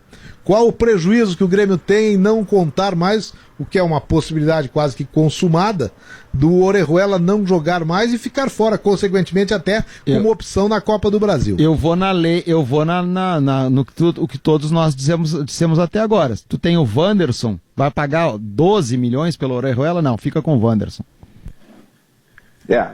Como mudou a condição de pagamento, né? Aliás, eu pelo menos fui surpreendido. Achei que o Cruzeiro já tinha passado dessa fase aí, se já tinha um acordo prévio, enfim. Mas como na verdade tinha, né? Que o Cruzeiro voltou atrás. Pode ser. Mas não vale, né, André? Não vale. O Orejuela é um bom jogador, ele é um cara que entregou bastante, ele foi uma opção pelo lado direito, mas ele terminou a temporada atrás do Vitor Ferraz, por exemplo, e não vale um investimento muito alto, não. Então bota o Wanderson. Depois que o Wanderson surge contra o Atlético Goianiense, eu acho que mais cristalina, Zé, ficou essa possibilidade de que o Grêmio não vai nem fazer tanta força assim, porque o Leonardo Gomes também é outro que vai voltar, né? Poxa vida, o cara não joga desde setembro aí naquela semifinal com o Atlético Paranaense. Então eu acho que com 3 laterais, sendo um da base, acho que o Orejuela, muito obrigado pelos serviços prestados, né? E pode voltar pro Cruzeiro lá, que quer ficar com 22 milhões, então fica com o jogador inteiro. A convergência no que eu penso em relação a vocês diz respeito a essa questão do preço e da trairagem que o Cruzeiro fez, da vastragem, andou para trás o Cruzeiro na negociação. Isso aí eu concordo, é muito dinheiro para um jogador que disputa a posição, o que é reserva atualmente do Vitor Ferraz. Agora eu confesso que eu não vejo ainda o Wanderson pronto para ter que assumir, por exemplo, se tiver a final da Copa do Brasil e o Vitor Ferraz não está recuperado, tu botar o garoto ali, eu acho que é um risco. Um risco que o Grêmio não poderia, não deveria correr na final. Tomara que o garoto faça como fez lá, com a idade dele, o Paulo Roberto, lateral direito, que lá em 1980, lançado num jogo contra um poderoso São Paulo, porque acho que na época era o Uchoa, lateral direito do Grêmio. O Paulo Roberto, pelo Enem Andrade. Mauro, Zé. Eu acho que tinha os dois. Eu acho que tinha os dois, não. Mauro é aquele que veio do Guarani, jogar, né? Isso. E nenhum dos dois pôde jogar. E o Paulo Roberto, eu acho que o Soter andou naquela época também, falecido. O Soter é depois, o Soter é na depois? Campanha da Libertadores de 84, então... depois do Paulo Roberto. Bom, então. Aí os laterais do Grêmio ficaram fora. Eu ia dizer que era o Enio Andrade, mas eu acho que não era o Enio, estava no Inter naquele ano. Titio Fantoni? Não, era Paulinho de Almeida. Paulinho de Almeida. Sim, o Grêmio, foi o ano que o Grêmio, até o Nelinho jogou, o Nelinho jogou no Grêmio, jogou no Gauchão. Silmar, Nelinho, e terminou o ano e não tinha lateral. Daí o Uchoa não dava certo, 81, é o ano do Grêmio campeão brasileiro. E o Paulo Roberto entra exatamente contra o São Paulo, depois de jogar a final. E é o melhor em campo e continua melhor em campo. No jogo seguinte houve um Grenal. Um dos jogos seguintes houve um Grenal onde os 2 melhores em campo foram 2 jovens laterais direito. O Paulo Roberto, de novo, pelo Grêmio, foi fantástico. E pelo Inter, o lateral Betão, que chegou à seleção brasileira quando jogava no Santos, era do Pelotas. Do Sport Recife, não foi também? Foi do Sport, foi. Jogou mas pelo Santos é que eu acho que ele foi convocado para a seleção. Foram os melhores em campo. Então o Paulo Roberto foi uma exceção. Ele nasceu pro time principal, no time principal, e se firmou. Eu tenho medo que um garoto como o Wanderson, com a qualidade que tem, ele possa sofrer com um lançamento precoce ou num momento delicado. Então eu gostaria que o Orejuela continuasse no Grêmio, pelo menos até a final da Copa do Brasil. Mas o Ferraz o Ferraz vai estar pronto para fevereiro. Não, a gente espera que sim, mas se não tiver, se jogar mal, sabe, a reposição do Ferraz hoje, no menino, eu acho ela temerária para uma final de Copa do Brasil. Isso claro, eu concordo. Isso eu concordo. Mas eu tô achando que surgiu terceiro interessado no Orejuela. Acho que alguém cantou a pedra pro Cruzeiro. O Cruzeiro não vai ficar com o Orejuela. Não, o Cruzeiro não tem como pagar o salário do Orejuela. É isso. E o Cruzeiro cresceu o olho, porque era assim, até para explicar para quem ainda não ouviu o assunto. Era 22 milhões o valor que estava em contrato, né, pro Grêmio ficar com 50%, eu tô falando em reais, para ficar com 50% dos direitos do Orejuela. Quando terminasse o empréstimo agora no final desse ano de 2020. O Grêmio negociou com o Cruzeiro, porque o valor ele era lá atrás calculado antes da pandemia, né? Foi em janeiro de 2020, era em euro, enfim, e o valor subiu. Aí o que fez o Grêmio? Olha, e os 22 milhões de reais, na verdade, eu tô dando com a conversão atual, né? Porque são 3 milhões e meio de euros. Uma coisa era em janeiro de 2020 e outra ficou agora.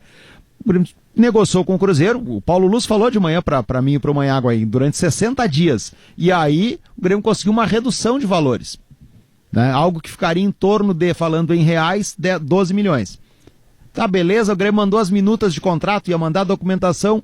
O Cruzeiro, o Paulo Luz fez até a frase, né, Manhago? Ele estava saindo do quarto pro lanche, encontrar os jogadores, comissão técnica, no lanche, no hotel em São Paulo, antes de ir pro Morumbi. E aí o presidente Romildo Bolzão abordou no corredor e disse, olha, deu zebra com o Cruzeiro, eles voltaram atrás e não aceitam mais o que tinham acordado com a gente. E aí ele foi bem claro hoje de manhã, e eu ontem eu busquei algumas informações e na sexta-feira sobre isso também, e é o que disse agora, inclusive no ar, o Paulo Luz. O Grêmio, agora, situação pro Grêmio é a seguinte, ou o Cruzeiro liga pro Grêmio e diz que topa o que tinha acordado anteriormente, ou não tem o que fazer. O Grêmio, claro, vai contar também com o Orejuela, ele quer ficar aqui, ele não quer ir lá pra Toca da Raposa, né? Vocês sabem quem é um grande avalista do Wanderson, lateral direito? Romildo. Não, o Romildo... Ele falou numa confraria, lembra? Sim, mas tem no grupo do Grêmio. O presidente Romildo falou no Pedro Lucas, deixa eu até ver se eu lembrar, do Wanderson, do Adriel goleiro, e tem mais um outro jogador que ele citou na confraria do Pedro, a última que ele participou. Não, mas dias não. Lucas Araújo, lembrei. Meses atrás, entrevistando o Vitor Ferraz no Show dos Esportes. Zé, faz bastante tempo. Coloquei ontem uma matéria sobre o Wanderson em GZH e fiz o link com a tua coluna onde tu colocavas isso. O Vitor Ferraz conversando com a gente perguntava sobre reposição, sobre o que ele via, se ele tinha interesse de procurar assim, outros jogadores, e ele com um papo muito legal, ele tem trabalho de base lá na Paraíba, né? É lá em João Pessoa. João Pessoa, ele tem um trabalho de categorias de base, prospecção de jogadores, e no Grêmio tu vê alguma coisa, e ele citou o lateral da Taça São Paulo. Eu procurei na ficha da final, não era o Wanderson, ele disse, não é esse aí. Ele estava suspenso na final por cartão amarelo, ele jogou e aí tomou o cartão na semifinal. E aí o Vitor Ferraz começou a dar as características do Wanderson, fazer elogios, e a gente chegou, aí descobrimos o nome do Wanderson, ele disse, é esse mesmo. E olha, esse aí, o dia que subir, tem característica assim, então é um avalista, diretamente da posição dele. Certamente o Wanderson trabalhando com o Vitor Ferraz, e o Vitor é um cara de uma cabeça muito boa, ele só tem a ganhar, e por isso é muito bom o Grêmio promovê-lo logo, fazer eles trabalharem juntos. Eu tenho certeza que vai ter muita colaboração do Vitor Ferraz para com o Wanderson. Aconteceu no Grêmio, claro que ele não era da base do Grêmio, mas era jovem, porque é jovem e veio jovem pro Grêmio, com o Leonardo Gomes e o Leonardo Moura, né? Chegou um acanhado time do Leonardo Gomes que veio do Boa, né, e que encontrou o veterano e grande lateral que foi o Leonardo Moura. E inclusive tomou a posição do Léo Moura depois, aí teve a infelicidade da lesão. O Grêmio aguarda ele aí para final de fevereiro e início de março, né, para saber exatamente como é que vai retornar depois de estar tanto tempo fora do futebol. Ele não joga desde 4 de setembro de 2019. 4 de setembro, bastante tempo mesmo, nossa. Mas me pareceu um bom jogador esse Wanderson. Achei ele sentiu o final do jogo, claro, o tempo, né? Enfim, a estreia no profissional. Deu câimbra, Guri tem câimbra nesses jogos, né? Que permite ao Grêmio não precisar fazer loucura atrás de Orejuela. Quero voltar ali na questão do Grêmio também. A gente falou bastante da possível saída do PP. Muito bem, então a saída do PP a gente discutiu, mas e a reposição do dia que o PP sair? O Ferreirinha já está tão maduro para assumir a titularidade quanto o PP estava quando o Everton saiu, ou quando o Everton estava, quando saiu o Pedro Rocha, ainda teve aquele período tampão e vitorioso do Fernandinho? Essa é uma dúvida que eu tenho. Eu também tenho. Eu não sei se ele está pronto, mas eu acho que ele é a melhor opção disponível no elenco. Isso eu também não tenho dúvida nenhuma. E ontem eu falava com o Rodrigo no Sábado Esporte, uma coisa que me chamou a atenção, Zé. Teve aquela ruptura, Zé e colegas, teve aquela ruptura Grêmio Ferreira que parecia não tinha mais volta, né? Em algum momento. E curiosamente, quando o Grêmio recusa a proposta lá atrás, em setembro, do Porto, naquela oportunidade para levar o PP, logo depois de já ter vendido o Everton, o Grêmio procura imediatamente o Ferreira e renova contrato com o Ferreira. Pode ser só uma coincidência de datas, de fatos, de astrologia, sei lá, o que vocês quiserem, mas é uma coincidência ao menos interessante. Que o Grêmio lá atrás teve proposta pelo PP, o Rodrigo já fez esse relato de que houve aquela história de que se tiver de novo lá na frente a gente vai liberar, enfim, não vamos trancar a carreira, não trancar a vida de ninguém. E aí, curiosamente, o Grêmio foi e buscou quem? Que já estava, né, à margem, porque tinha briga com o jogador na justiça, briga com o empresário do jogador, o Ferreira, e renovou o contrato com ele. Pode ser só coincidência. Não tem dúvida que dentro do que o Grêmio tem hoje é a melhor opção. Mas buscar alguém fora, vai ter recurso para buscar alguém fora que venha com a possibilidade assim, veste a camisa e sai jogando. Vai trazer o Pedro Rocha de novo, que passeou pelo Flamengo, não teve, né? Não teve nem sequência no Flamengo. Então eu acho que o risco de tu trazer alguém de fora, que tu vai pagar um salário maior do que tu tem, tu vai ter um investimento para trazer, tirar de algum outro clube, joga tuas fichas todas no guri, por mais que a gente possa ainda, daqui um pouco, tá com aquela imagem que o Ferreira só é bom quando entra no segundo tempo, né? Quando ele saiu jogando... Pedro Rocha foi naquela Libertadores de 2017. Tá, e de lá pra... 2017. Tá, eu queria saber a data pelo seguinte, porque de lá pra cá o Pedro Rocha não tem mais nada, né? Não. Na Rússia fez parte do Cruzeiro do rebaixamento. Na Rússia não, no Cruzeiro não e no Flamengo não. Então já são 3 anos de Pedro Rocha sem ser sombra do que foi no Grêmio. Acho que desde que tem a estátua, André, não foi mais o mesmo. Mudou provavelmente a estátua e o padrão salarial.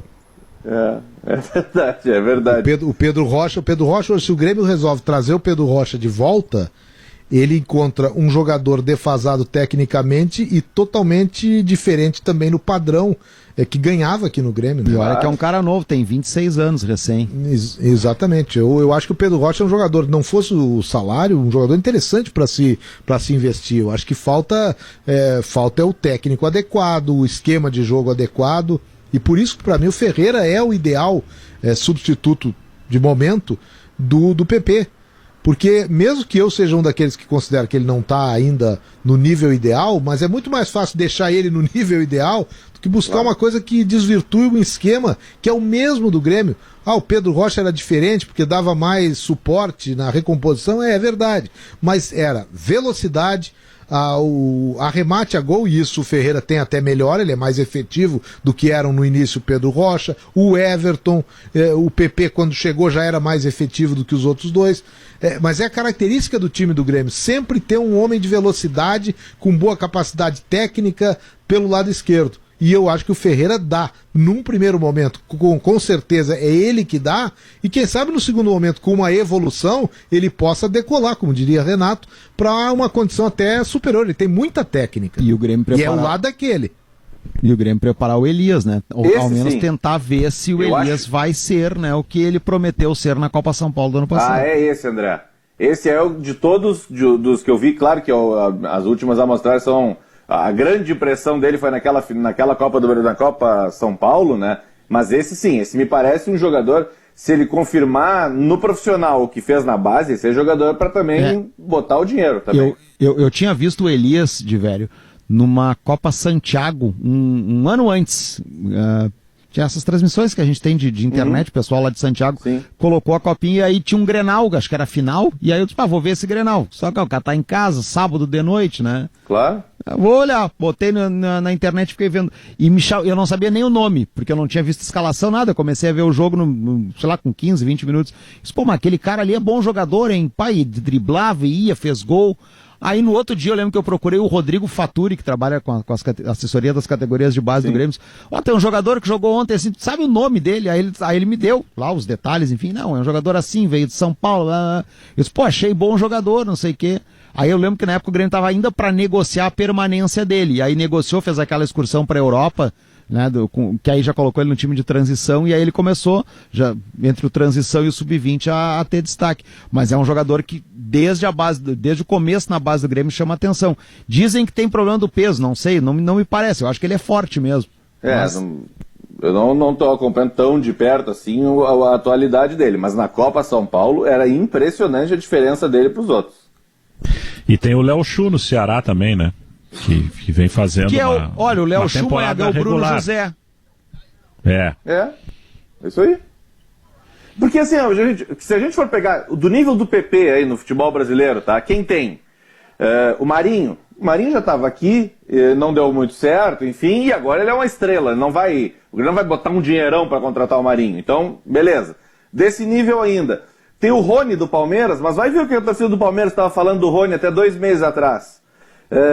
Quem mais tem aí que joga de aberto por um lado do campo, que possa chegar e já vestir a camiseta? Daqui do futebol brasileiro, da nossa realidade. Eu acho que esse Bruno Henrique sem a nossa realidade. O Bruno Henrique é um valor que o Flamengo não imagino que vai liberar para o Grêmio por um valor razoável, né? Bom, tem um cara que eu gostava muito no tempo de Goiás, que é o Carlos Eduardo. Que no Atlético Paranaense melhorou em relação ao Palmeiras, melhorou bastante, mas não é aquele cara que me impressionou tanto assim no tempo de Goiás. Mas eu boto, por exemplo, Zé, na análise que a gente tá fazendo, ele não entra aqui e diz pro Ferreira, senta no banco aqui que tu vai ver o pai jogar. Não, de jeito nenhum. Nem o Luiz Fernando, né? Vamos deixar claro.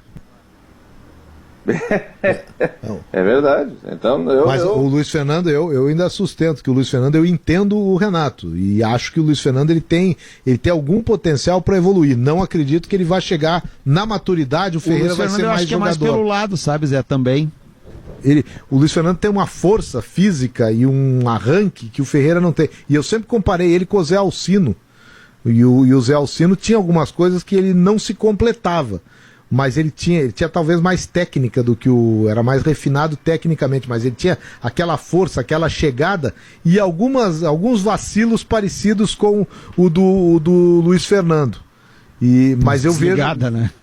Exatamente, é mais ou menos isso. Mas aí, o Luiz Fernando é muito novo, tem 22 anos.